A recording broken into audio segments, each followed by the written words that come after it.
A Maldição da Múmia 2026 me fez rir muito em várias cenas quando eu não tava capotando de sono. Era como se eu estivesse num stand-up de uma professora que ficava ligando e desligando o data show. Mas imagina criar um filme de terror que mistura Invocação do Mal, mais Evil Dead, mais o episódio da Múmia de Scooby-Doo, onde a motivação da entidade, o Nasmaranha, é eliminar famílias estruturadas. Inclusive, ele é conhecido como o Destruidor de Famílias, comprovando que, de fato, o Neymar é um demônio.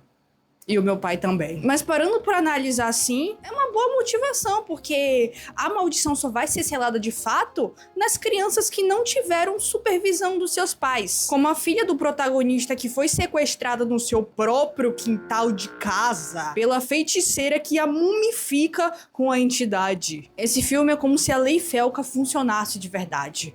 Punia diretamente os pais pela sua irresponsabilidade, mas quem se fode mesmo é a criança que tá com um demônio no corpo. Então, tá funcionando, na verdade. Porém, um grande problema do filme é ele ser focado em coisas nojentas, tipo vômitos excessivos. Estadunidenses acham que fazer horror nas pessoas é vomitar em boca e vomitar um na outra e engolir inseto goela abaixo, quando o horror tá em outro.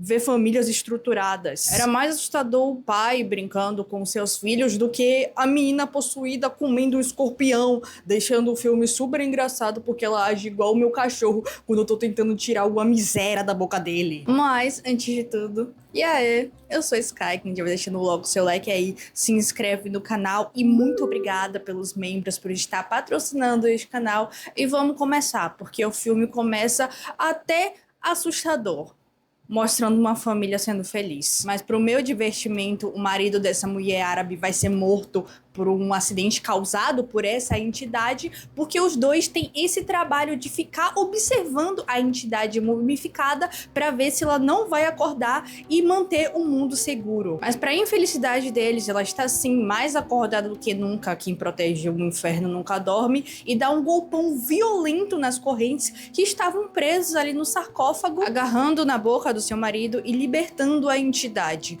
Agora o demônio precisava ser mumificado no corpo de outra pessoa, e essa mulher, a maga, que vai fazer feitiços para atrair pessoas e crianças para o ritual. Só que eu fiquei pensando que essa mulher tem o pior trabalho do mundo.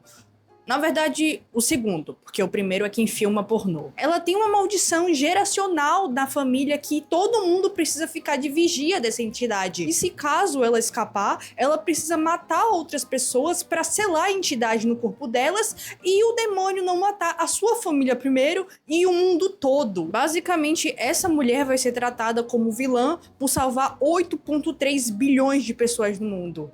Igual Itachi, se fosse bem escrito. Tudo bem que os motivos dela são bem questionáveis, mas pra todo mundo rir, alguém tem que chorar, né? Então apresenta uma família estadunidense morando no Egito, porque o seu pai, ele é jornalista internacional e eles têm uma linda família. Até que em uma das brincadeiras da Kate, onde uma criança de 9 anos brinca sozinha no jardim do Egito, com uma broca enorme na grade, encontra mais uma vez essa mulher árabe, e ela já faz esses encontros com a Kate diariamente porque ela fica dando doces à menina. Ou seja, é muito recorrente o pai estar fazendo qualquer desgraça do que cuidando da filha. E é como se eu estivesse vendo um déjà vu nessa cena.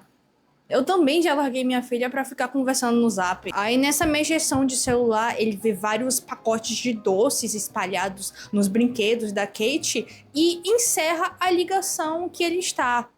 E liga pra esposa pra perguntar se ela que tava dando doces pra menina. Aparentemente esse foi o ano que inventou o celular. Então ele se dá conta que a menina está lá fora sozinha, como se ele não soubesse que ela faz isso todos os dias. Mas já deu tempo da maga dar uma coisa pra ela comer, soprar um feitiço fazendo um inseto entrar na sua boca, a menina agonizar e sair correndo com ela nos braços. O pai percebe o rombo na rede e até consegue alcançar a mulher com a criança, mas ela some no meio de tanta areia desértica. Já me estressou que uma mulher segurando uma criança que foi raptada foi mais rápida do que esse homem. Ele deve ter pensado, a gente tá no Egito, daqui a pouco ela aparece no mercado. E a gente troca ela por 3 camelos. Na polícia, os investigadores acham que ele foi o culpado porque não tem nem rastro da filha ou dessa mulher misteriosa, mas 8 anos se passam, eles se mudam para o Novo México para morar com uma avó, e mesmo depois disso, a sua família estava bem estruturada. O menino já tinha 15 anos,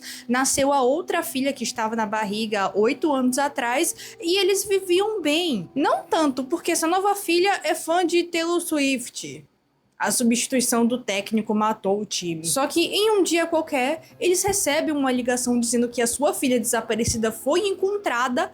Só que tinha uma coisinha diferente. Que ela foi encontrada dentro de um sarcófago num acidente de avião quando estava tentando transportar esse sarcófago. E agora ela tinha cor de urânio, grunhia igual um animal, tinha unhas de gavião e o pior, era uma adolescente de 17 anos. Então o médico diz que não tem nada de errado fisicamente com ela. Ela só tem sinais de automutilação de unhas e que a única coisa que ela precisava era de amor e de tempo de qualidade. Os sinais vitais estão perfeitos. Fisicamente ela está forte. O conforto do lar será o melhor remédio para recuperar a saúde mental dela. E os pais decidem que vão levar ela para casa. Até se comporta como se essa desgraça ainda fosse ser humano. Oi, borboletinha. É engraçado, porque meu pai me abandonou por muito menos. Se eu fosse eles, era saindo do hospital e jogando no lixo. Ou manteria ela igual lagartixa, que eu só não mato pra espantar os bichos de casa. E o que deixa pra mim tudo mais engraçado é que eles realmente acham que vão conseguir consertar esse defunto com muito amor. Se fosse assim, a Bruna Biancardi não era chifruda. E ajudar ela a lembrar que somos a família dela. Ela só precisa de carinho, apoio e tempo. Amém.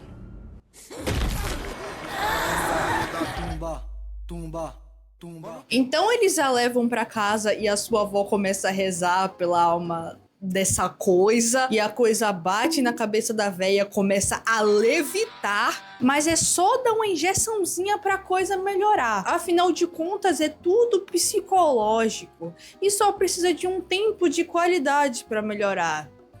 Igual um filho depressivo. O bicho tá ali só a carcaça, mas não.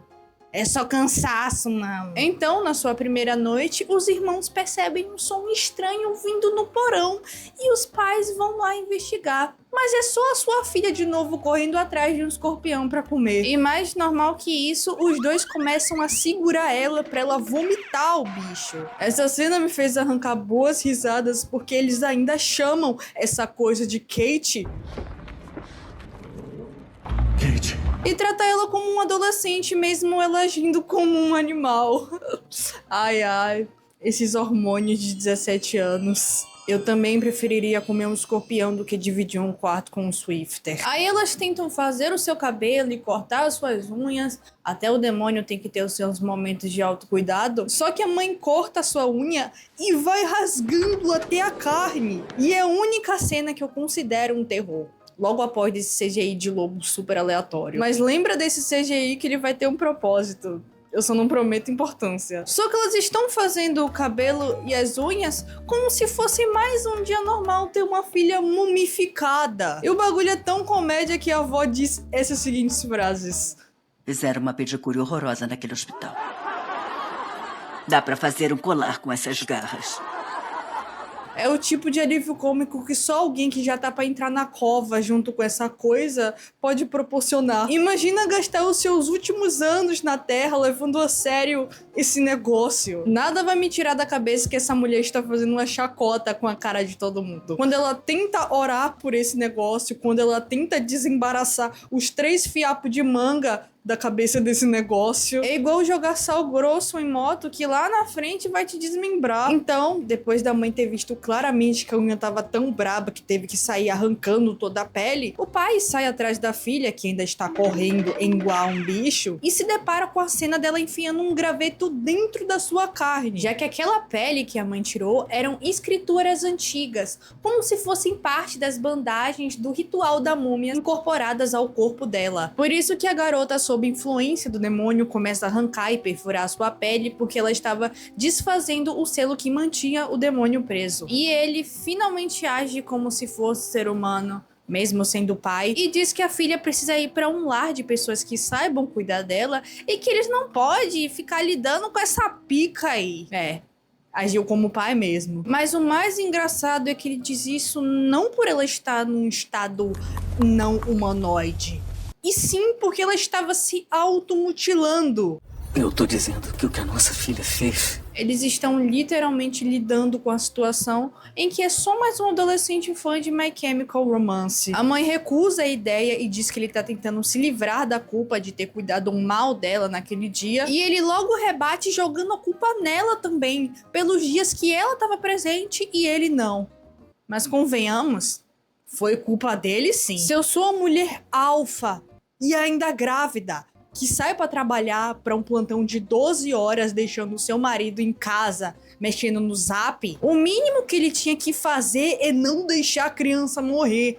Aí, se isso aconteceu no turno dele, meu filho, problema é seu. Cada cachorro que lamba sua caceta. O machismo começa quando acontece uma coisa dessas e ela não chega do trabalho bêbada em casa. Aí depois de várias cenas hilárias da mãe dizendo que consegue consertar essa coisa e depois a coisa vomitando na cara dela, o pai decide que vai investigar essas bandagens de escrituras que saiu da carne da sua filha, entrando numa classe de faculdade aleatória, nem mesmo sendo aluno. É incrível como esse filme consegue criticar tantos problemas sociais. Pais irresponsáveis, segurança estadunidense, fãs de Taylor Swift. Então ele conversa com esse professor formado em Catacumba dos Infernos, pede para ele traduzir essas escrituras e em contrapartida ele consegue decifrar o código Morse em que a sua coisa de estimação está batendo os dentes e chega no nome, que seria Layla. Nem vou entrar no mérito de um idiota desse saber código Morse e não saber que esses lobos são de CGI. Então ele passa o nome dessa tal pessoa que ele descobriu no código Morse pra policial e ela consegue achar uma pista que vá até a Layla. E ela descobre que a Layla é filha dessa maga do Egito, onde ela já teve a língua cortada porque ela tentou contar a verdade pros policiais. E foi ela quem tinha amizade com a Kate e conseguiu atrair a atenção da menina pra mãe a sequestrar. E ela mostra o vídeo pra policial onde a maga literalmente faz um tutorial de como passar o Nasmaranha, o demônio, para o corpo de uma criança, que no caso seria a Kate, filhinha deles. Pra quem não é baiano, é mais ou menos assim que a nossa herança funciona. E eles assistem aquilo chorando e vendo que, olha só, se não são as consequências dos meus atos. Parece até que estão no dia seguinte vendo as mensagens que mandou pro ex de madrugada quando o tesão já passou. E é óbvio que aqui o demônio é passado vomitando na boca do hospedeiro. Assim como também pode ser passado com lambida nos pés ou lambendo secreções de restos mortais de uma pessoa. Alguém do inferno deveria verificar se esse demônio tá se alimentando bem, porque puta que pariu. O Nasmaranha era também conhecido como destruidor de famílias. Se divertia colocando pai contra filho.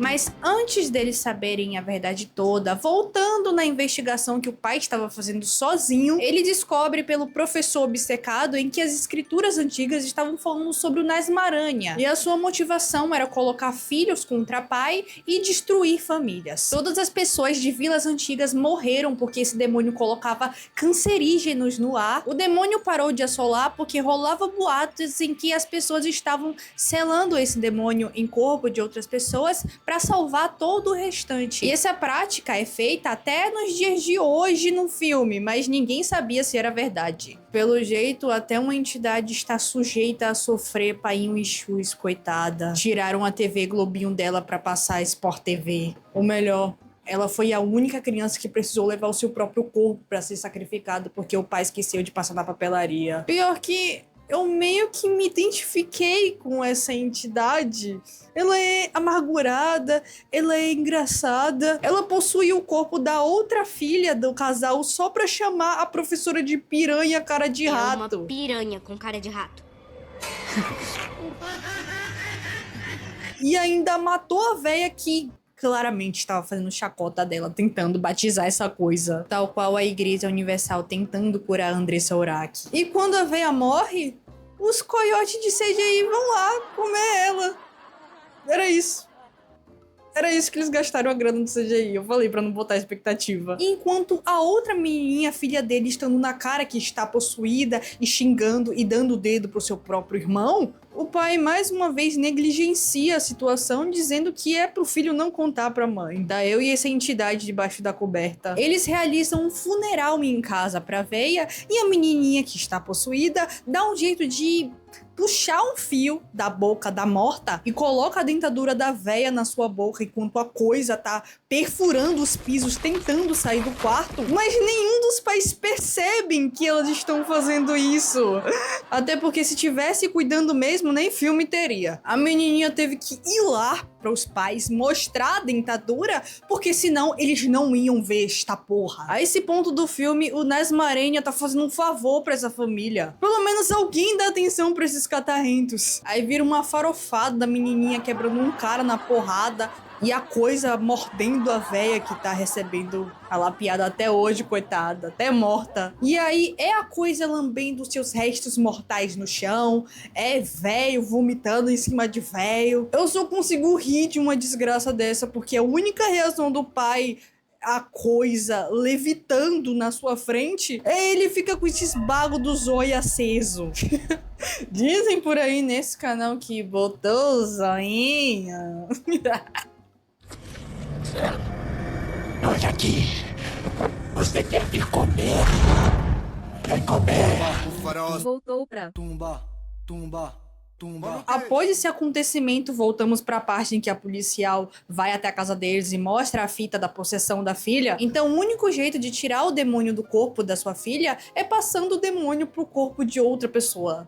Na técnica do pega-pega. O que faz muito sentido pro passado do vilão. E até a véia que já tinha sido morta, lambida, humilhada, pegou o diabo no corpo e tá falando pro seu genro comer ela. A esse ponto eu não sei pra quê. E que porra de cena aleatória é essa? Eu só consigo pensar que o demônio tá tentando desestruturar a família com outros métodos. Talvez se essa fosse a família em questão, dava certo. Acaba que como a coisa já tirou todas as bandagens de proteção e já conseguiu possuir todo mundo dessa casa, ela parte pra matar todo mundo e fica um V1 pra cada integrante. Pelo menos ela é justa. Mas sem dúvidas, o que mais continua sendo engraçado aqui, que até aqui no final, mesmo a mãe já tendo visto a fita que a filha tava possuída, já tava em outro universo, ela vai correndo destrancar a coisa e chamando a coisa de filhinha, de Kate.